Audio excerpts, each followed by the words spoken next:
Welcome to CosmoFactory, a podcast by Cosmoprof Worldwide Bologna, where we explore the entire cosmetics, personal care, and fragrance industry supply chain. I'm your host, Deanna Utrusky, and here at CosmoFactory, we look beyond the trends to discover the ideas, initiatives, and innovations that are truly advancing beauty. Let's get started. This episode is about beauty and fragrance dupes. It's about how the save versus splurge product trend came to be. It's about consumer attitudes and expectations, about how brands are responding to competitive, inspired by products. And it's about the line between dupes and counterfeit cosmetics. Joining me for today's episode of the CosmoFactory podcast is Dominique Petruzzi, beauty and personal care industry expert at STATISTA. Dominique, welcome to CosmoFactory. Hi, Deanna. Thank you so much for having me. It's a pleasure. You're welcome. I'm very glad you're here. And I want to start our conversation at the beginning, if you will. Tell us, what are dupes? Well, yeah, good idea, because the word dupe actually, it's short for duplicate. And it basically refers to a product inspired by a more expensive item. And we're normally talking about a luxury bestseller or a new buzz-worthy launch. Dupes are nothing completely new, but they're definitely becoming more and more popular, and they're constantly talked about in the beauty industry at the moment. Yeah, and I appreciate your mentioning that rise in their popularity, because in preparing for our interview, I've been thinking a bit about this topic. And in my imagination, we've seen maybe an organic cultural shift, right, that has made space for dupes in the beauty marketplace. And I think about the rise of what we call direct-to-consumer beauty, really started out in about 2015, and there was a second wave in 2020. I think about brands like Beauty Pie, which launched around that same time, 2016. And these options changed how we think about the retail value of a product. And it also seems to me that there's sort of a converse valuation that figures into the dupe movement here. I'll move into fashion a little bit, because I think that inspires the beauty industry to an extent. In 2017, so still around that same time, 2015 to 2020, we saw Balenciaga sell a luxury tote inspired by the blue IKEA bag, right? IKEA sold this bag for 99 cents, Yes. but the luxury Balenciaga tote got a lot of media attention, and not just in fashion, in consumer media, in popular media. And still, it's not unusual to see luxury versions of blue-collar uniforms, of disposable shopping bags. And I think it complicates it a bit, because, again, we're sort of switching directions here in terms of economic value or perceived value. But like, we will still see T-shirts or accessories from a restaurant, even a supermarket, that may or may not be scarce items. They're priced very affordably, and then all of a sudden they'll become like a very in-demand fashion item. So I don't have any statistical evidence on this, but I can't help but think these types of cultural moments have helped shape the world of dupes. And I'm super curious to hear from you, Dominique, sort of, where are we today? What is the state of the dupe marketplace, of course, particularly in beauty? Well, I actually do agree with you. And I think it comes down to the fact that exactly because of this great cultural, moments, the view we have of dupes, or at least most consumers have of dupes, has shifted over time. So we went from, maybe, as I said before, dupes are nothing completely new, right? They are duplicates. But we went from maybe looking at them more as cheap knockoffs to taking them a bit more seriously. It has become fashionable. It has become a smart move to look for the dupe version of something. I think this is clearly reflected, for example, in the world of fragrances, how, buying a dupe is not a cheap move anymore. It's actually a smart choice. You're saving money, and it's very much talked about, for example, on social media.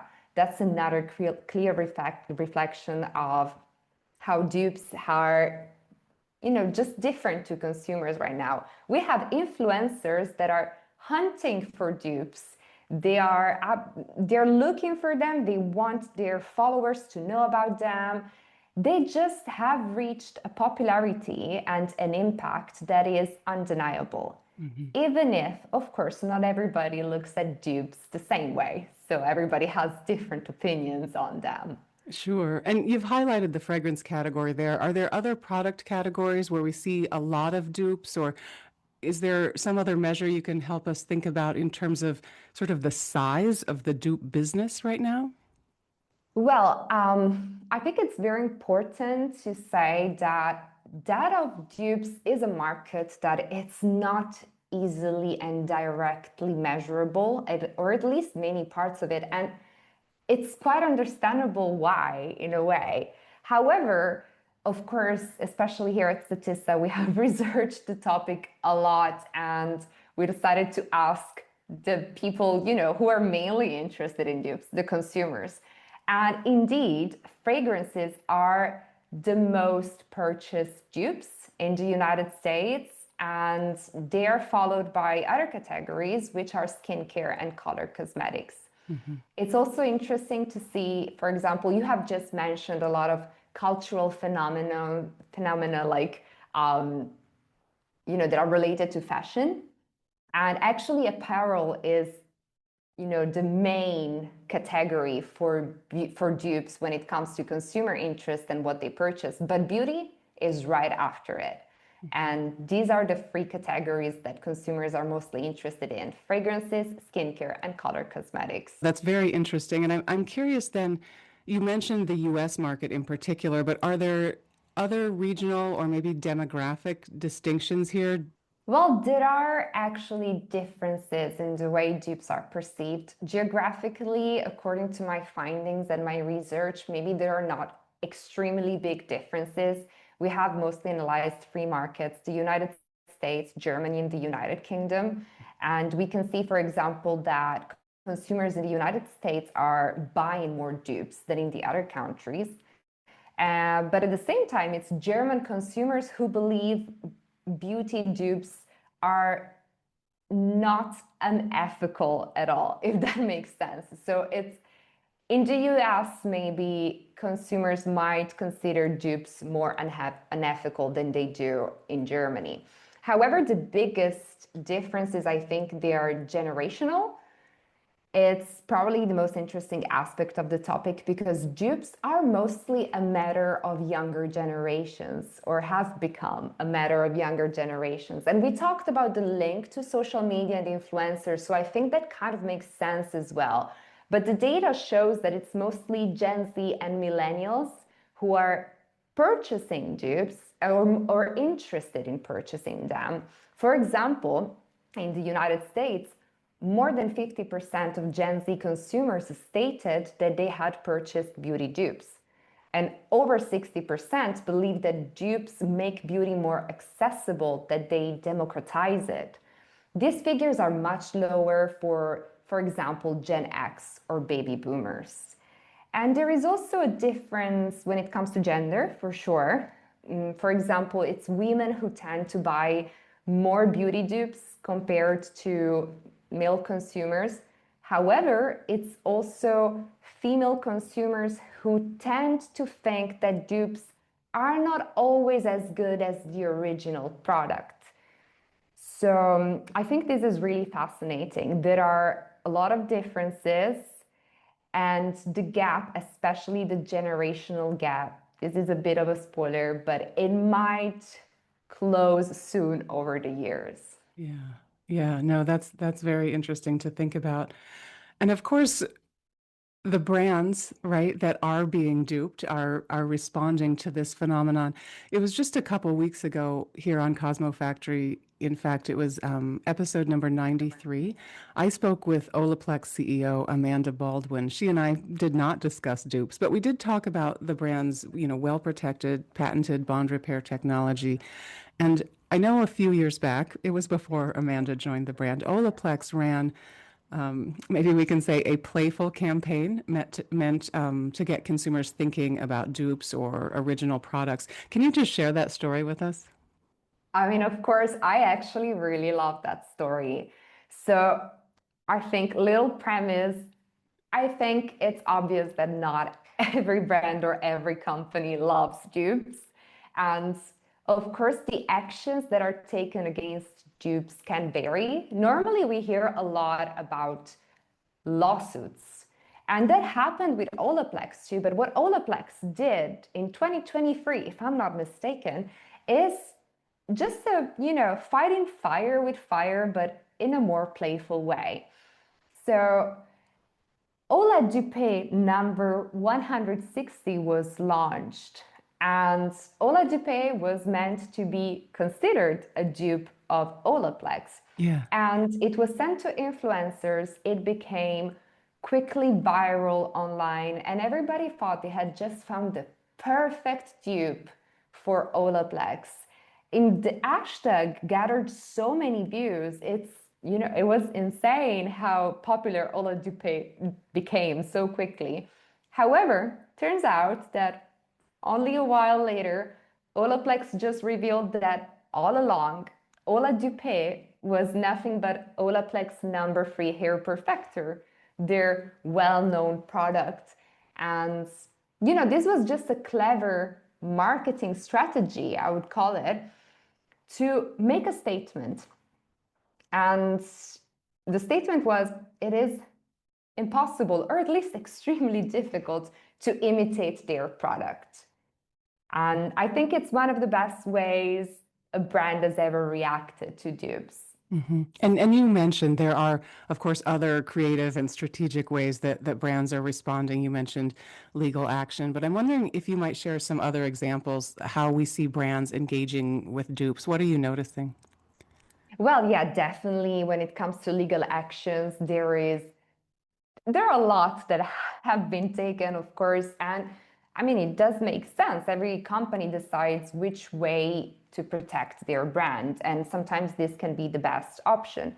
Some other times, maybe, lawsuits are costly, they take a lot of time. There is no guarantee of winning. So brands or companies can decide to go for maybe campaigns. What comes to mind for me is quite a recent campaign in 2025. Charlotte Tilbury decided to launch the Legendary for a Reason campaign and basically celebrated the signature and undupable products in her portfolio.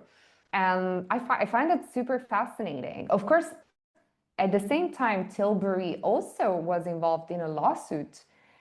So there is not just one option that a brand can take. It really depends, but it doesn't always have to be, the legal way. Sometimes it's used by brands in their favor, whatever they decide to move forward with. And sometimes there is also the option of not engaging at all. If a big, maybe prestige beauty company thinks that, they're not really going to lose many customers to dupes, sorry, then, they might just decide it's not worth it. No, that makes very good sense. There are so many approaches, and of course, you can take more than one at the same time, but it's certainly interesting to watch what brands are doing here. And you've mentioned this idea that the word dupe is a short form of duplicate. And the more I talk to folks about this phenomenon, my understanding is shaping up to be that true dupes are not actually duplicates, but instead take inspiration from another brand's product and, in fact, reimagine it for their own consumer. Maybe they're changing it. If it's a fragrance, maybe their consumer likes something slightly sweeter than the original, or maybe there's something about the packaging they want to change. As you've said, even just changing the price point, right, is catering to a different consumer perhaps than the original product was meant to reach. Still, we start to approach the concern of counterfeit products with this conversation. So I'm hoping you can tell us if you see a clear boundary between what is a dupe and what is a counterfeit, and help us understand that line. Yeah, that is a very interesting question. This is probably the part of the topic that I am mostly interested in. I think sometimes the line is not clear either to consumers or to people in the industry. And I have to say, when it comes to ethical issues, I think we might still see gray areas. But legally, there are some pretty clear distinctions. Of course, they can vary around the world, but they're all quite similar. What I usually like to talk about to, make my point Yeah. is another legal case. But I think it's quite, representative of this distinction. It's quite recent. It's Benefit versus Elf. Benefit claimed that Elf's Lash and Roll mascara was essentially very close to a counterfeit of their roller lash product.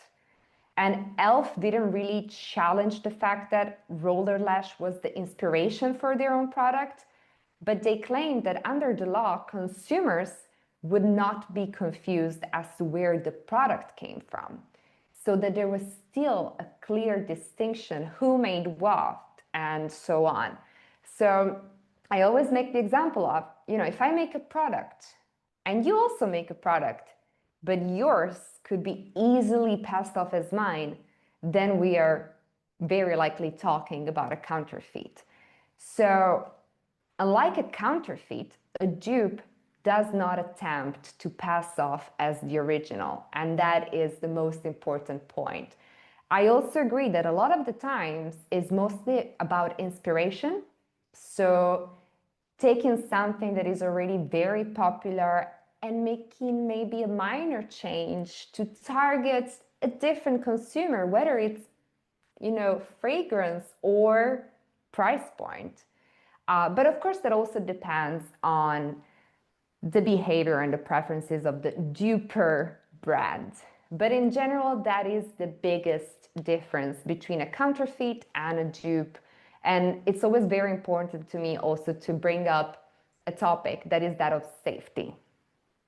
Because dupes are, normally, of course, following a certain type of standards. That is that of, every product that is launched out there. Of course, even in this case, they can change compared, according to the area of the world, but there are standards to be followed.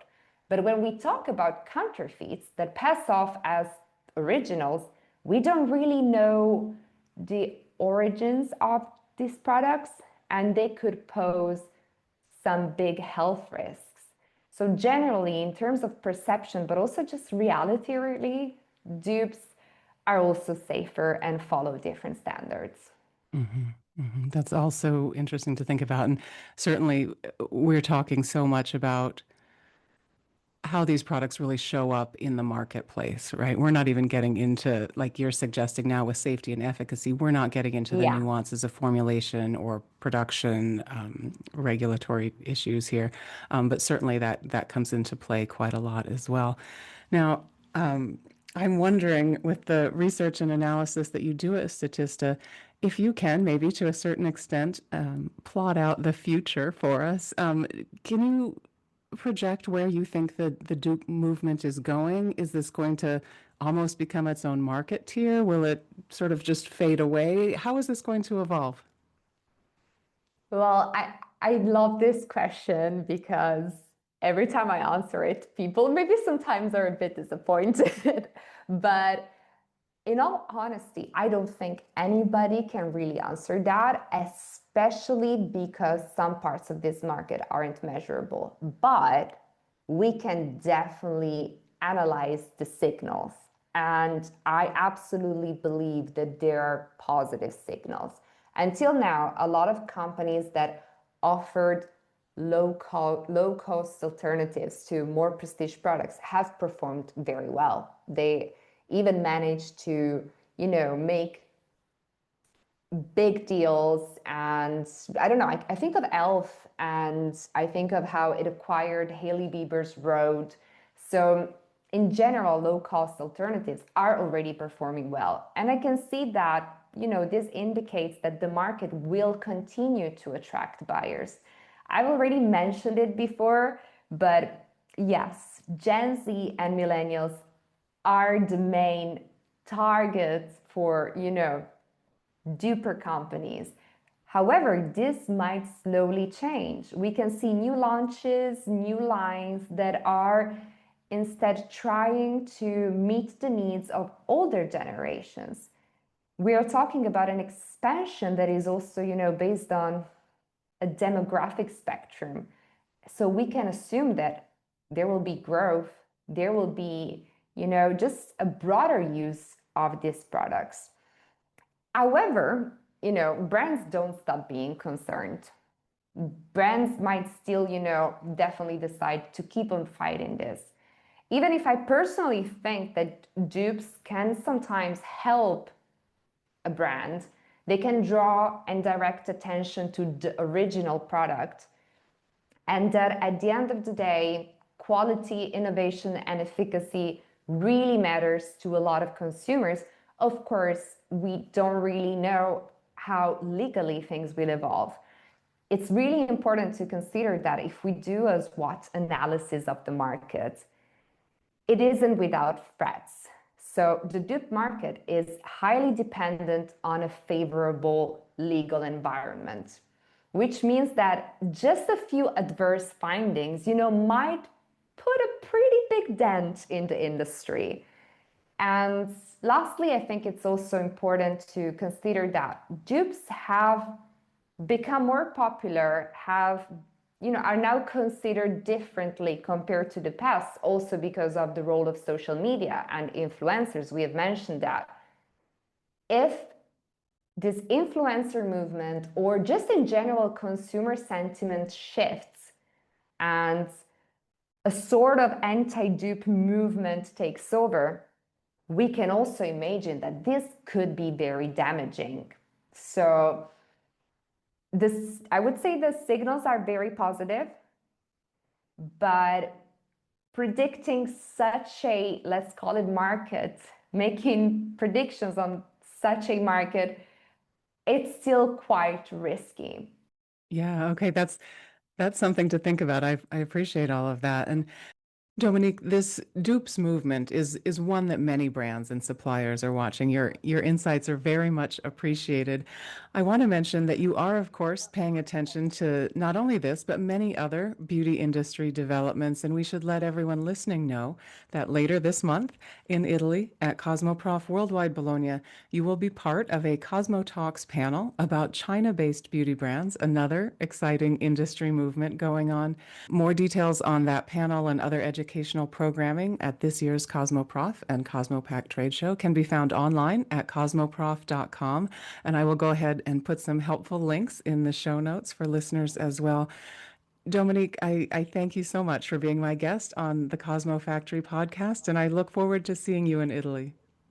Thank you so much, Diana. It was really a pleasure, and I'm really looking forward to our CosmoProf Cosmo Talk session. Looking forward to that and to see you again. Thank you so much for listening. If you find the CosmoFactory podcast useful, please take a moment to leave us a 5-star review and share your thoughts so even more cosmetic industry professionals can discover the CosmoFactory. I'm Diana Utrusky. Please join me again next Tuesday for a new episode of the CosmoFactory podcast.